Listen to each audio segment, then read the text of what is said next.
not reachable.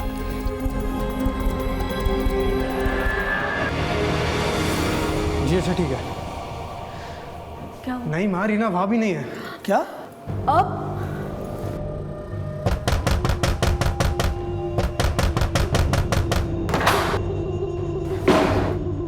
Reena? अरे रीना! क्या हुआ इसे? मेरे बच्चे!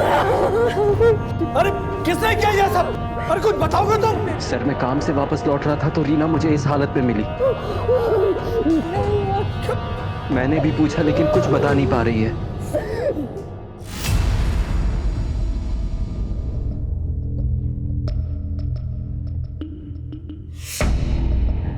ये जो कुछ भी हुआ है इसकी खबर किसी को नहीं होनी चाहिए। मैं अगले हफ्ते रीना की शादी करवा दूंगा। बदनामी की ये कहानी इस चार दीवारी के अंदर ही रहनी चाहिए।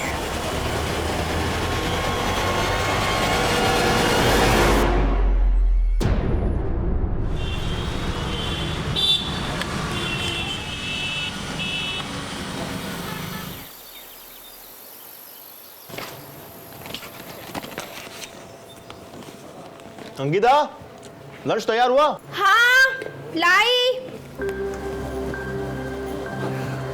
आज आप कितने बजे तक आ जाएंगे? वही रोज की तरह 7 बजे।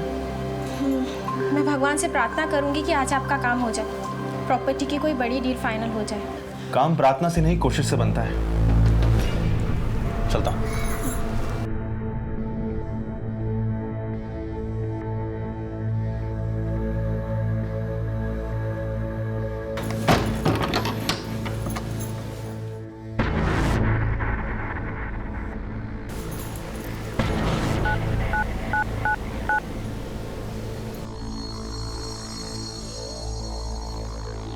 वो चले गए हैं, आ जाओ।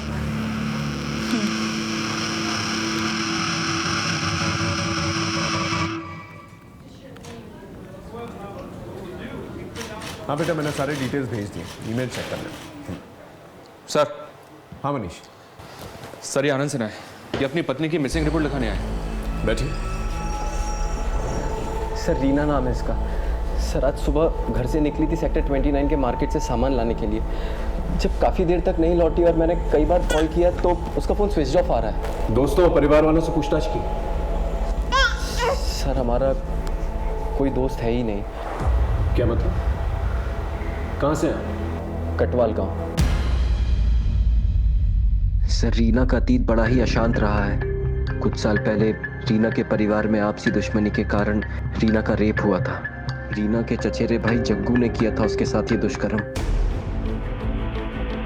इस हादसे के बाद रीना अपने पिता अमृतपाल के लिए अपमान का दाग बन चुकी थी। मैं अगले हफ्ते रीना की शादी करवा दूंगा। लेकिन रीना और मैं कॉलेज में साथ पढ़ते थे और एक दूसरे से प्यार करते थे, जिसका पता उसके पिता अमृतपाल को नहीं था। हम लोगों ने भागकर शादी करने का फैसला किया और यहाँ आकर शादी कर ली। उसके परिवार वालों ने तुम्हें ढूंढने की कोशिश की या रीना ने अपने माँ बाप से मिलने की कोशिश की? सर रीना ने तो नहीं, लेकिन मैं गया था अमृतपाल से मिलने के लिए, उनसे माफ़ी मांगने के लिए। माफी? अरे मेरा बस चले तो तुझे और रीना को जिंदा गाड़ दूं मैं। सारी दुनिया में मेरा तमाशा बना के मुझसे माफी मांगने आया तू? अरे मर चुकी है रीना, मेरे लिए मर चुकी है। और सुन, चुपचाप निकल जा यहां से और दोबारा यहां आने की गलती मत करना। अगर दोबारा आया तो यहां से जिंदा वापस नहीं जाएगा। निकल यहां से।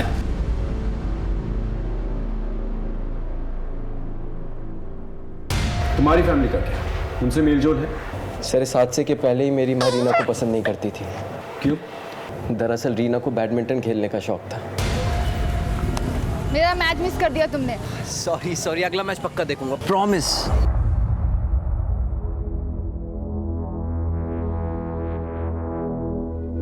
आनंद, तुम्हें कितनी बार कहा है मैंने, हमारी घर की होने वाली बहू इस तरह के खेलकूद में हिस्सा नहीं लेगी, जहाँ पर खेल कम और टांगे ज्यादा देखते हैं। देखने वालों की नजर पे है माँ जी। अपने बच्चे को दूध पिलाती माँ को भी लोग बुरी नजर से देखते हैं। आनंद, फैसला कर ले, तुझे मेरे साथ रहना है या इसका साथ निभाना है?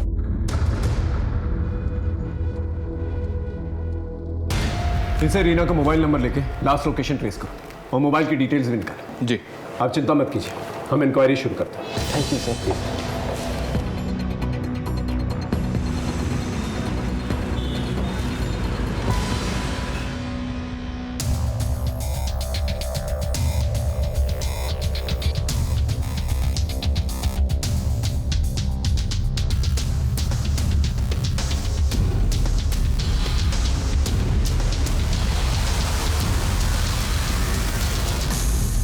सर रीना की last location sector 29 central market में ही थी।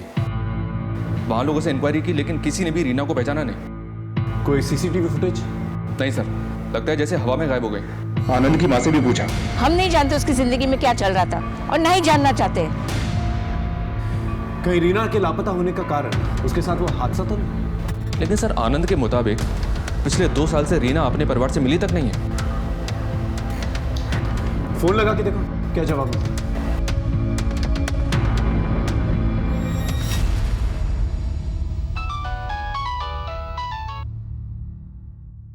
हेलो, रीना के पिता अमृतपाल बोल रहे हैं। रॉन्ग नंबर, और दोबारा फोन मत करना। हेलो, फोन कर दिया सर, दोबारा ट्राई करता हूँ।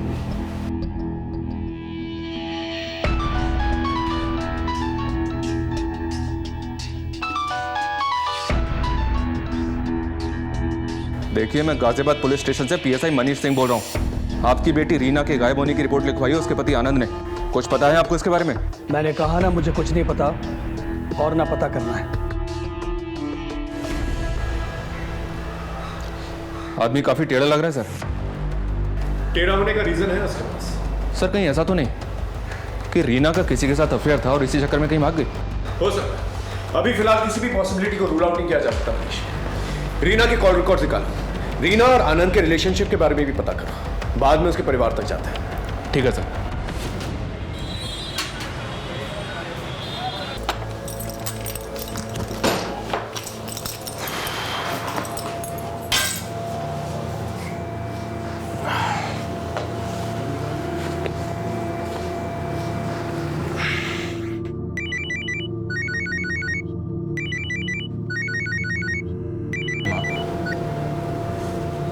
हाँ माँ बोलिए। अरे कहाँ था तू? कब से फोन लगा रही हूँ तेरा। अंकिता कहाँ है? 2 घंटे हो गए फोन नहीं उठा रही। सब ठीक तो है ना बेटा? हाँ माँ सब कुछ ठीक है, वो अंकिता बाजार गई होगी। काम कैसा चल रहा है तेरा? बस ठीक चल रहा है माँ, थोड़ा समय जाएगा संभालने में। अच्छा अब ये बताइए, जो मैंने आपसे कहा था आपने उस बारे में कुछ सोचा? मेरा जवाब तुझे पता है, मेरा इरादा कोई नहीं बदल सकता।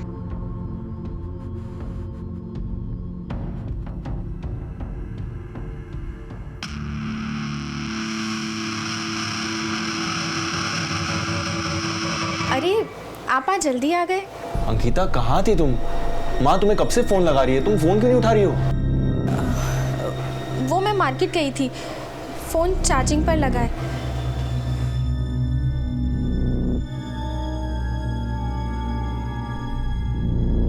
साहब आनंद और रीना यहाँ 2 साल पहले रहने आए थे। वैसे तो दोनों खुशहाल ही रहते थे, लेकिन बच्चे के पैदा होने के बाद दोनों लड़ने झगड़ने लगे थे। चुप, एकदम चुप, बहुत जुबान चलने लगी है तेरी। साहब आनंद रात को बीवी से झगड़ा करके जाता था और सुबह में नशे की हालत में आता था। पैसों का भी प्रॉब्लम चल रहा था।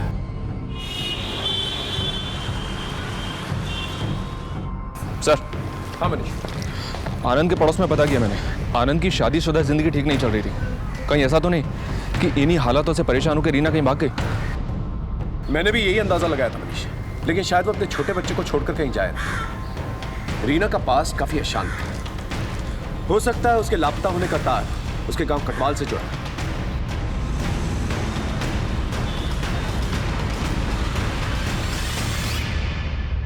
रीना का घर यही है? जी बाबा, पुलिस आई है। पूछो उनसे क्या काम है। कहना है केस के सिलसिले में पूछताछ करनी है, अगर वक्त नहीं है तो समन्स भेज के थाने बुलवा लेते हैं। मैंने आपसे फोन पे ही कहा था कि रीना से ना तो मेरा कोई रिश्ता है और ना ही कोई लेना देना। क्या हुआ रीना को?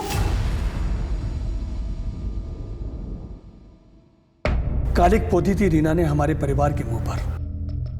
जग्गू ने उसके साथ जो कुछ भी किया, उसके बाद मैंने उसके लिए एक बहुत अच्छा रिश्ता तय किया था, लेकिन रीना मेरे नाक के नीचे मेरे ही टुकड़ों पर पलने वाले एक मामूली से आदमी आनंद के साथ भाग गई। इतना सब होने के बावजूद आनंद ने रीना को अपना लिया, उससे शादी भी कर ली। वो तो आपके पास माफी भी मांगने आया था। आनंद, उसकी बातों पर भरोसा मत करना। वो मेरे पास माफी मांगने नहीं, जायदाद में हिस्सा मांगने आया था। अगर सीधी तरह से आपने रीना को उसका हिस्सा नहीं दिया ना, तो मुझे कोर्ट जाना पड़ेगा। हाँ, अगर आप रीना को अपनाना नहीं चाहते तो मत अपनाओ, लेकिन उसे उसका हिस्सा तो देना पड़ेगा। अच्छा, तू कोर्ट जाएगा? जा, मुझे जो देना था वो दे चुका हूं। अब तुझे इस घर से सिवाय बेइज्जती के और कुछ नहीं मिलेगा। हम यहाँ रीना की मिसिंग कंप्लेंट की तफ्तीश करते हैं। क्या आप लोग में से कोई जानता है कि रीना कहाँ है? एक बार चली गई सो चली गई, पलट के वापस नहीं आई सर। ठीक है, जैसे आप लोगों को कुछ पता चलता है हमें बताइएगा।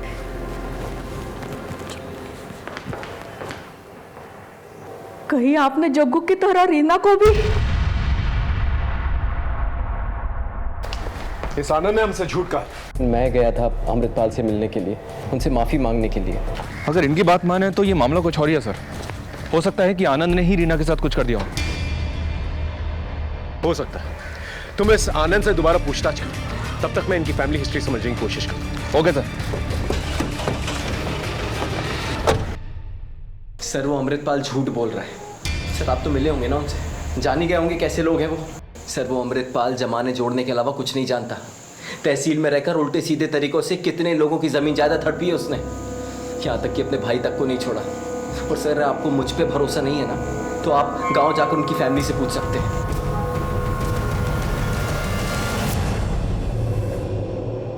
साहब, अमृतपाल ने हमें बर्बाद कर दिया था। सारी उपजाऊ ज़मीन उसने अपने नाम पे कर ली थी और सारी बंजर ज़मीन उसने हमारे लिए छोड़ दी। इस बात को लेकर जब मेरे बेटे जगन्नाथ ने आवाज़ उठाई तो अपनी ही बेटी के बलात्कार की झूठी केस में उसे फंसा दिया। मुझे आज भी याद है।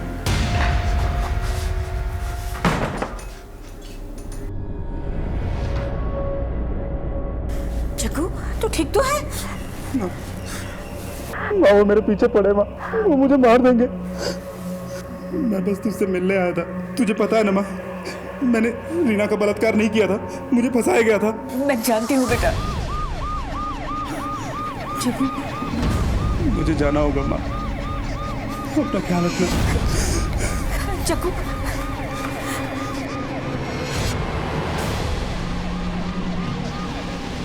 जब वो जेल से बाहर आया तो अमृतपाल ने मुख भरी करके उसे पुलिस के हाथों मरवा दिया। हम पुलिस वाले कानून के दायरे में रह के काम करते हैं, और पहले गोली आपके बेटे ने चलाई थी। खैर, हम इस बारे में बात नहीं कर रहे हैं। हम आपकी भतीजी रीना, उसकी खोज कर रहे हैं। उसके बारे में कुछ पता है आपको? रीना बहुत अच्छी लड़की थी, सारे उसे बहुत पसंद करते थे। अमृतपाल के दोस्त का बेटा कपिल, वो भी उसे बहुत पसंद करता था। कुछ दिनों के बाद कपिल उस पर हक जमाने लगा तो रीना ने उसे छोड़ दिया। फिर भी कपिल ने उसका पीछा नहीं छोड़ा। जब रीना का बलात्कार हुआ उसके बावजूद भी कपिल उसके साथ शादी करने के लिए तैयार था, मगर रीना वो तो आनंद के साथ भाग गई। कोई और नजदीक था रीना के? जी, मेरा बेटा सूरज, जो साहिबाबाद में अपने पत्नी के साथ रहता है। उसका काम जम जाए ना तो मैं भी चली जाऊंगी यहाँ से। आप उससे फोन करके पूछ सकती हैं कि उन दिनों क्या बातचीत हुई थी। जी साहब।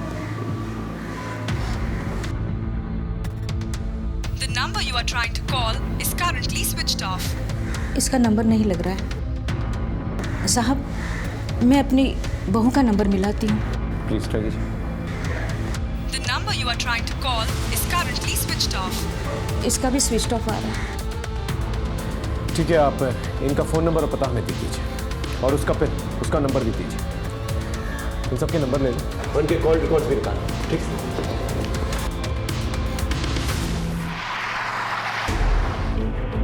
पीछे हटो, साइड हटो। फोन किसने किया था? सर मैंने फोन किया था आपको। हाँ बोलिए। साहब मैं अपनी सहेली अंकिता से मिलने आई थी। आई तो देखी दरवाज़ा खुला पड़ा था, अंदर जाके देखी सारा सामान बिखरा पड़ा था और घर में भी कोई नहीं है सर। लेकिन सर एक बात मुझे बहुत खटकी। चलिए मैं आपको दिखाती हूँ।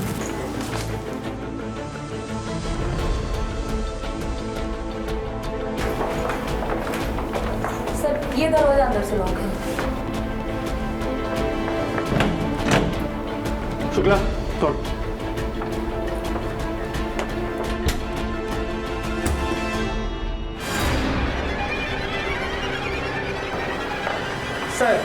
बाहर के दरवाजे का लॉक टूटा हुआ है। एक काम करो, घर को अच्छे से चेक करो, शायद कुछ पता चले। यहाँ और कौन कौन रहता है? सर अंकिता और उसके हस्बैंड कुछ ही महीना पहले शिफ्ट हुए हैं सर।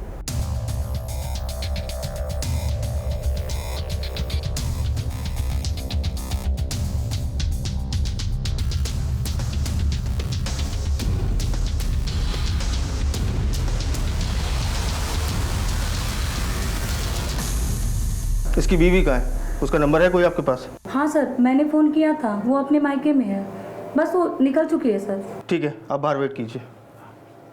सर। हाँ शुक्ला। सर घर का कैश और ज्वेलरी दोनों सेफ है। घर में ज्वेलरी और कैश सेफ है, लेकिन सामान सारा बिखरा पड़ा है, जैसे कि कुछ तलाश किया गया हो। पर क्या? शुक्ला, एक काम करते हैं, मोहल्ले के लोगों से आसपास पूछताछ करते हैं, शायद कुछ क्लू मिल जाए।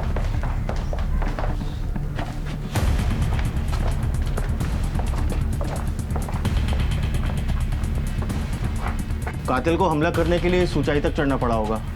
सिंह, आसपास चेक करो, देखो कुछ मिलता है क्या। चेक करो।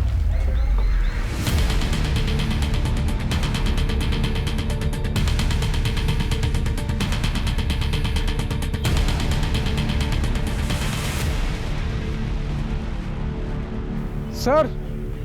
हाँ सिंह बोलो। हाँ सर, ये सीढ़ी। शुक्ला, मर्डर वेपन के साथ इस सीढ़ी को भी फॉरेंसिक में भेजो, शायद कोई फिंगरप्रिंट मिल जाए। Okay sir. सर, ये पास में ही गन्ने का जूस का ठेला लगाता है, इसने कुछ देखा है? क्या देखा तुमने?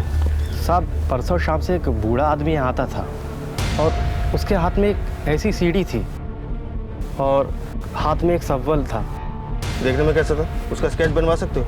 नहीं साहब, इतना ध्यान से उसका चेहरा नहीं देखा था। ठीक है, जा सकते हो। शुक्ला। जी सर। इस बूढ़े आदमी के बारे में पता करो, मुझे लगता है कि हमलावर यही है। और इस सीढ़ी और सब्बल के बारे में भी पता करो, देखो ये कहाँ से खरीदा गया है। पास ही में एक मजदूर चौक भी है, वहाँ भी पूछताछ करो। Okay sir.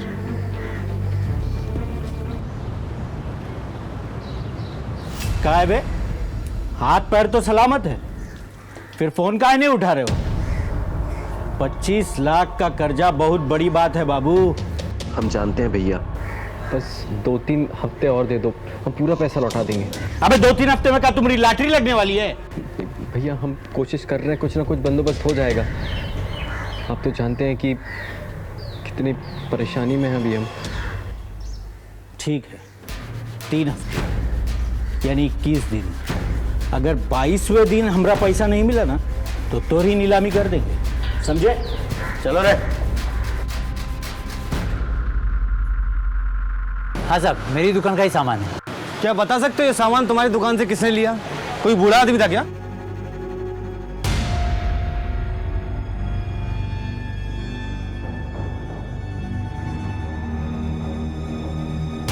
हाँ साहब, बूढ़ा आदमी था।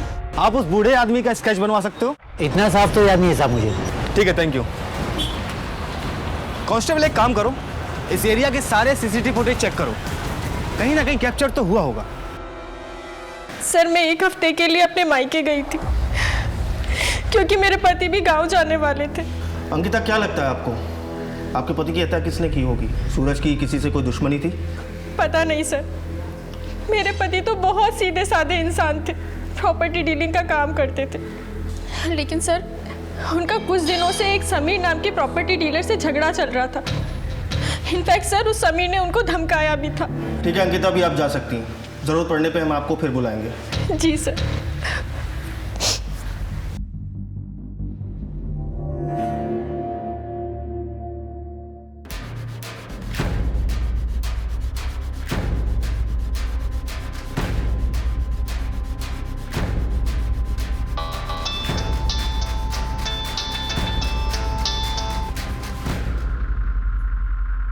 देखिए, आपका काम हो जाएगा, लेकिन इसके लिए आपको मुझे पूरे 15% देना होगा। मंजूर है सर, सूरज की पोस्टमार्टम रिपोर्ट आ गई है। रिपोर्ट से मालूम चला है कि सूरज की मौत कल दिन में हुई है। सर, मर्डर वेपन पर हमें जो उंगलियों के निशान मिले थे, वही उंगलियों के निशान हमें सीढ़ी पर मिले। शुक्ला, इस इन्वेस्टिगेशन के दौरान जिन जिन लोगों से तुम पूछताछ करोगे, उन सब के फिंगरप्रिंट मुझे चाहिए। जी सर। सूरज की दुश्मनी किसी समीर नाम के प्रॉपर्टी डीलर से थी, उठा के लाओ समीर को। वो मेरे एरिया में अपना बिजनेस सेटअप कर रहा था, इसलिए धमकाया था मैंने उसे, लेकिन उसकी मौत में मेरा कोई हाथ नहीं है। तो 5 सितंबर को कहा था तू? जीटी रोड पर शिवा रिसोर्ट है, अपने दोस्तों के साथ पिकनिक मना रहा था, पता कर लीजिए आप। वो तो हम पता लगा ही लेंगे, लेकिन जब तक इस केस में हमें कुछ और पता नहीं चल जाता तू यही रहेगा। सर, हाँ शुक्ला। सर गाजियाबाद थाने से सूरज की पूछताछ के लिए टीम आई है। गाजियाबाद पुलिस। तो ये रीना सूरज की कज़न है और 5 सितंबर से गाजियाबाद से लापता है। हम इसे ढूंढते ढूंढते यहाँ तक आ गए। पहले रीना गायब हुई, उसके बाद उसका कजन सूरज, उसका मर्डर हो गया। मुझे लगता है ये दोनों केस आपस में जुड़े हुए हैं, लेकिन सूरज के केस में अभी तक कोई सुराग हमें नहीं मिला। हमें भी अपनी तफ्तीश में कुछ नहीं मिला। सर, हम लोग रीना और सूरज के कॉल को टैली कर रहे थे। कुछ हफ्तों से ये दोनों एक दूसरे के साथ रेगुलर टच में थे। एक बात और सर, कपिल ने भी रीना को कई सारे कॉल्स किए। कपिल के फोन की लोकेशन रीना के मोहल्ले की दिख रही है। यहाँ तक कि 5 सितंबर को उसी एरिया में वो था जिस दिन रीना गायब हुई। इसका मतलब कपिल रीना पे नजर रखे हुए था और रीना कॉन्स्टेंटली टच में थी सूरज के। अब लगने लगा है ये दोनों केसेस एक दूसरे से जुड़े हुए हैं। सर, ये फुटेज। सर, ये दिल्ली जाने वाले रास्ते की सीसीटीवी फुटेज।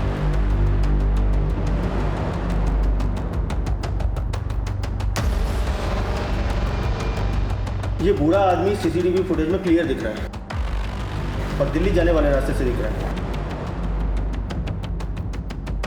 और जिस ऑटो से ये निकला था उसका नंबर भी साफ साफ दिख रहा है। शुक्ला, एक काम करो, इस ऑटो को ट्रेस करो और पता लगाओ ये आदमी कौन है। Okay sir. और हम लोग आनंद से पूछते हैं ये रीना, कपिल और सूरज का क्या ट्रायंगल है? दोनों खानदानों में खूनी जंग चल रही थी, दोनों एक दूसरे से नफरत करते थे, ये बात समझ में तो आ रही थी, लेकिन रीना और सूरज की दोस्ती, ये बात हलक से नहीं उतर रही थी। इन दोनों के बीच में क्या चल रहा था? सवाल जितने चौंकाने वाले थे, जवाब उतने ही हैरत अंगेज। हम दो दिशाओं से भटकते भटकते एक सड़क पे आ गए थे।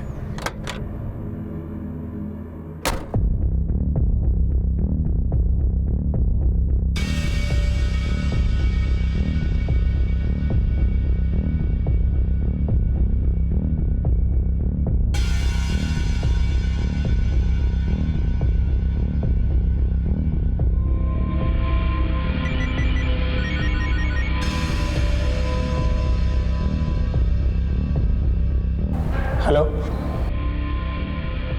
नहीं, कुछ दिनों तक मेरे को भी फ़ोन मत करना। मैं खुद आकर मिलूंगा और तुम्हारा सारा हिसाब चुकता कर दूंगा।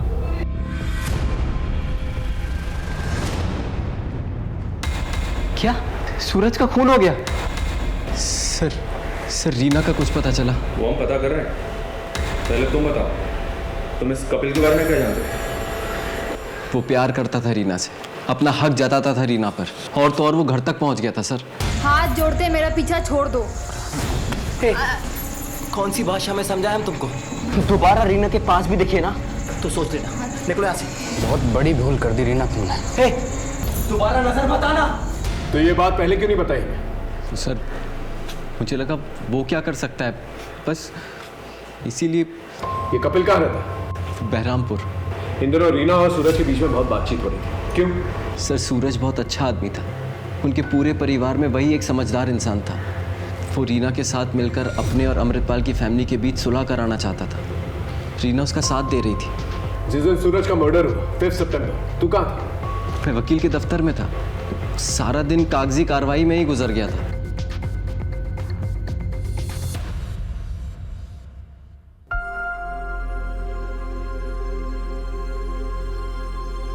जो हुआ सो हुआ माँ, भूल जाइए। एक नए सिरे से शुरुआत कीजिए माँ। और ले देखिए, एक चाचा जी तो है हमारे, इस नफरत की लड़ाई को हम यही खत्म कर देते हैं।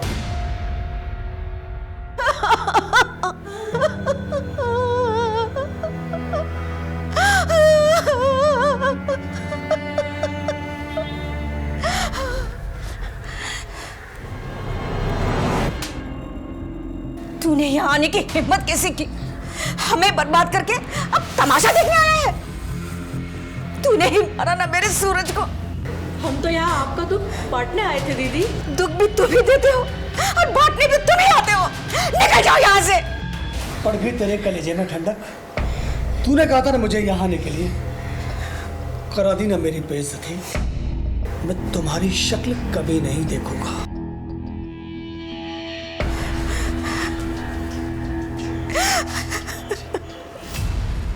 रीना ने तुझे छोड़ दिया, लेकिन तूने रीना को नहीं छोड़ा, क्यों?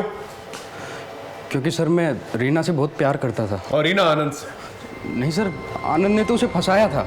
इसलिए तूने उसे किडनैप कर लिया? कहाँ है रीना? सर ये क्या कह रहे हैं आप?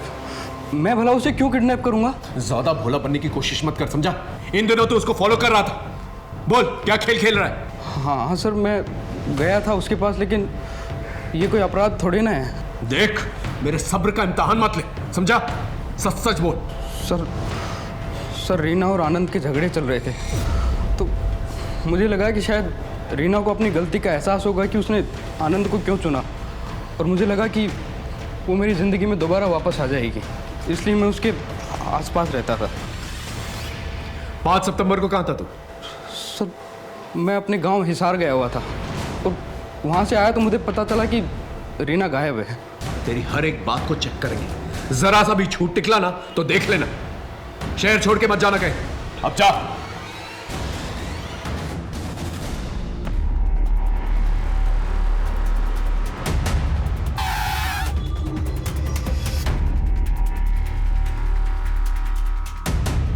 साहब ये देखो साहब।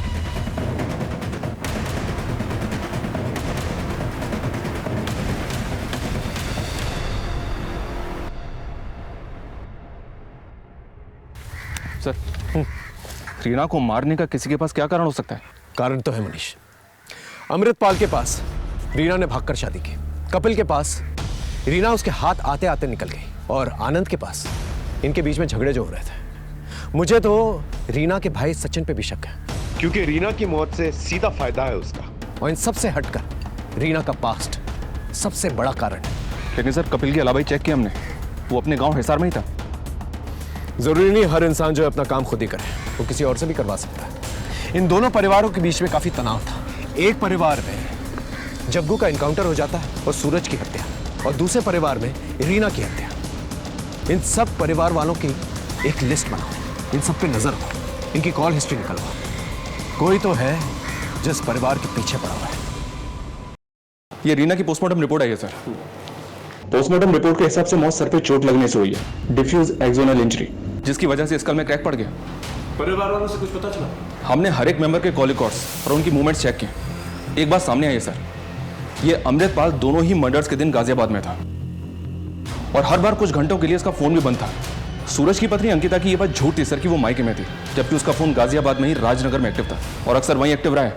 रीना के भाई सचिन के भी कॉल रिकॉर्ड्स हमने खंगाले सर, उसमें 1-2 नंबर्स ऐसे सामने आए हैं जिन पर इसने उन दिनों कई सारे कॉल्स किए हैं। हम चेक कर रहे हैं। एक काम करो, अंकिता को थाने बुलाओ और इस अमृतपाल और सचिन पे नजर रखो।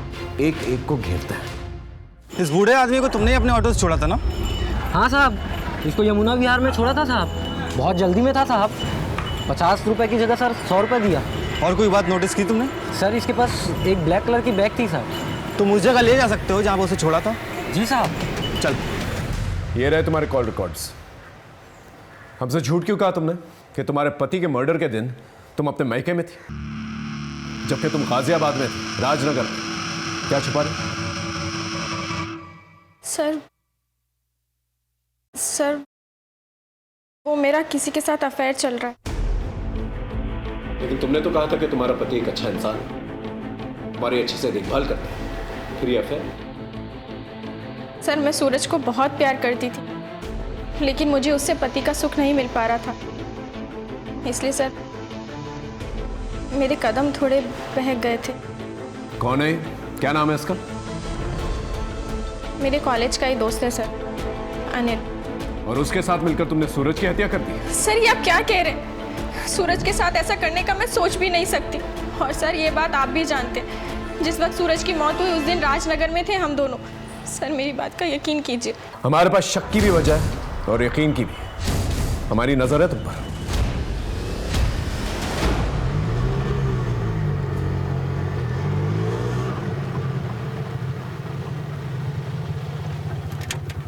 साहब यही वो जगह है।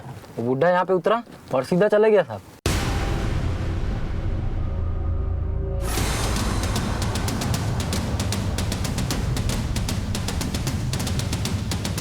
सारे एरिया को छान मारो।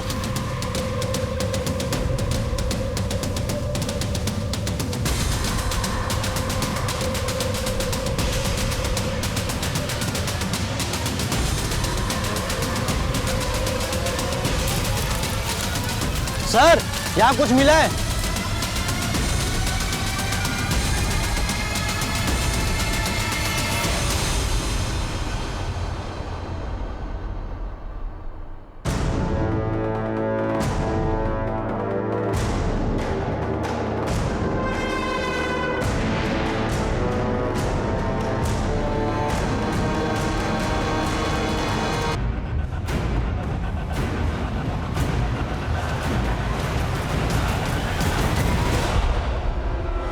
रीना के मर्डरर्स के पास?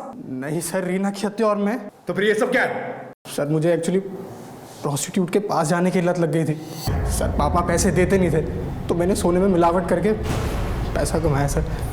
बस उन्हीं का हिसाब चुकता करने जा रहा था सर। तो फिर भागा क्यों? सर मुझे लगा आप लोग सोने के मिलावट के केस में मुझे पकड़ने आए सर। ये सब मेरे को जग्गू भैया ने सिखाया सर। जग्गू जिसने तेरी बहन का रेप किया? सर रीना खुद नहीं जानती थी उसका रेप किसने किया सर। उस हादसे के बाद पापा ने उसे घर में कैद कर दिया था और सर हम लोग को बाद में पता लगा कि वो प्रेग्नेंट है, तो पापा ने उसका अबॉर्शन करा दिया और कपिल के साथ उसकी शादी फिक्स कर दी जिससे किसी को कुछ पता ना चले। कपिल शादी करने के लिए तैयार था लेकिन तब तक रीना भाग गई थी और पुलिस को जग्गू की लोकेशन भी पापा ने दी थी जिस मुठभेड़ में वो मारा गया।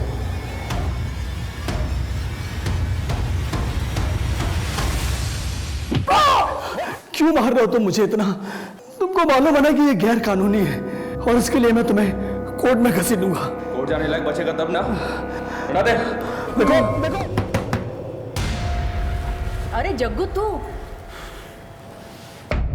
चाचा तुमने बहुत नाइंसाफी की हमारे साथ। अरे पैसे पैसे का मोहताज बना दिया हमें, लेकिन अब नहीं चलेगा तुम्हारा ये सब। शराब पी के आया क्या है? चल निकल यहाँ से, निकल। छोड़ूंगा नहीं मैं तुम्हें चाचा। मुझे समझ नहीं आ रहा था कि जग्गू से कैसे छुटकारा पाऊं और फिर एक दिन रीना। अरे क्या हुआ से?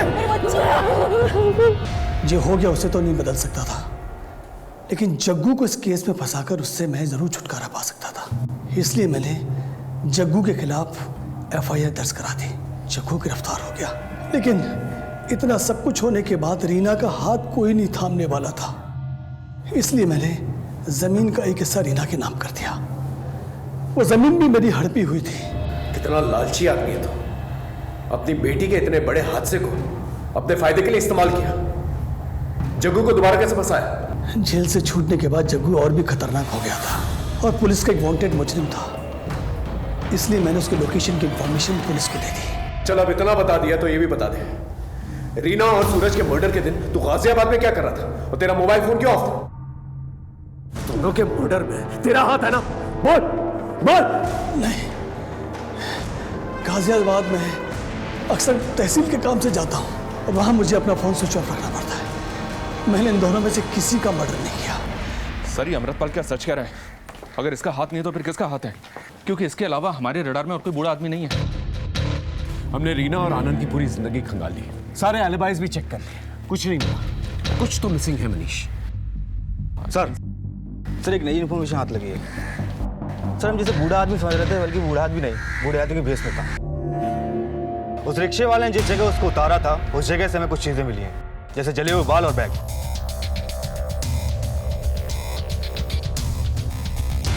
और एक बात सर हमें इस पे जो उंगलियों के निशान मिले हैं ये वही हैं जो हमें सीढ़ी और सब्बल में मिले थे। अभी कौन हो सकता है सर?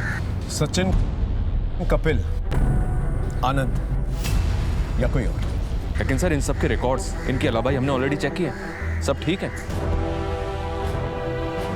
मनीष तुमने सुना अमृतपाल ने क्या कहा? कुछ स्टेटमेंट्स बड़े काम के होते हैं। एक काम कर मनीष। Okay sir.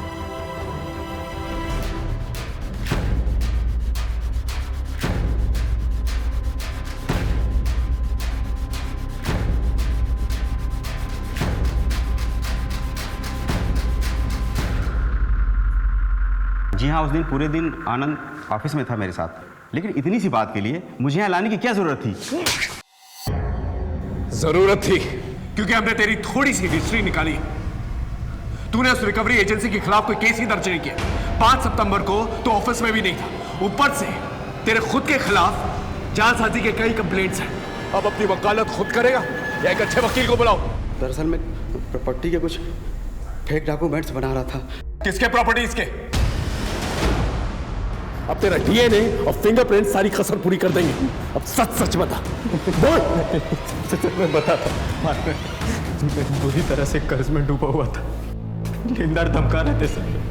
तभी मुझे पता चला कि रीना के बाप ने उसके नाम पे बहुत सारी जमीन कर रखी है। लेकिन वो रीना को दरिया दिली सूझ रही थी। आनंद, उस जमीन को भूल जाओ। पापा ने धोखे से हथिया था वो जमीन, जिसकी थी हमने वापस कर दी। किसे?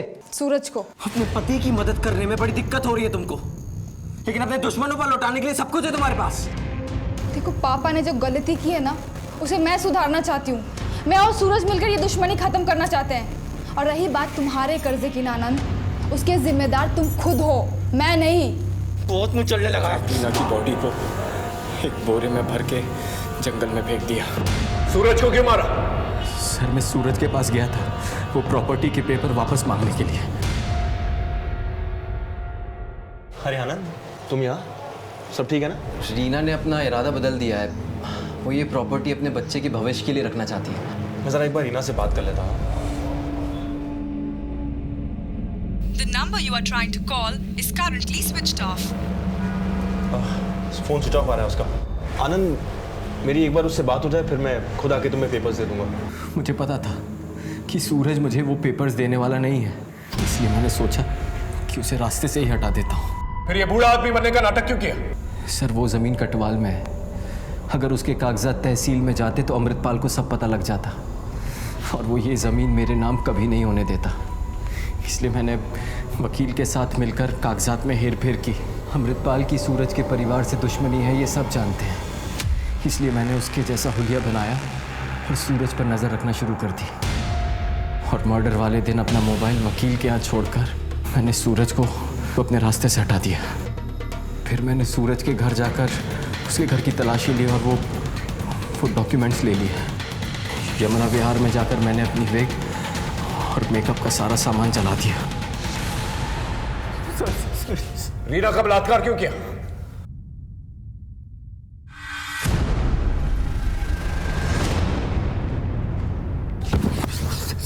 बोल, रीना का रेप क्यों किया? बोल। सर, बताता सर, वो अमृतपाल रीना के लिए रिश्ते ढूंढ रहा था और वो कपिल उसके पीछे पड़ा हुआ था। सर, मुझे लगा कि रीना मेरे हाथ से निकल जाएगी, इसलिए मैंने अपने एक दोस्त से कह के उसका रेप करवा दिया और खुद हमदर्दी जताने चला गया। मैं रीना को भगा कर ले गया, सोचा कुछ दिन में सब कुछ ठीक हो जाएगा, लेकिन कैसा इंसान है तू? अपनी लालच में इतनी तबाही मचाई, अब सारी जिंदगी जेल में सड़ना और यही सोचना। हर जुर्म के पीछे एक कहानी होती है, एक दस्तक होती है। जो वक्त रहते संभल गए तो संभल गए, वरना जुर्म की ये खाई अच्छे अच्छों को निकल जाती है। फिर मिलेंगे एक नए केस के साथ। तब तक देखते रहिए क्राइम पेट्रोल दस्तक। मकसद बताना नहीं, बचाना है।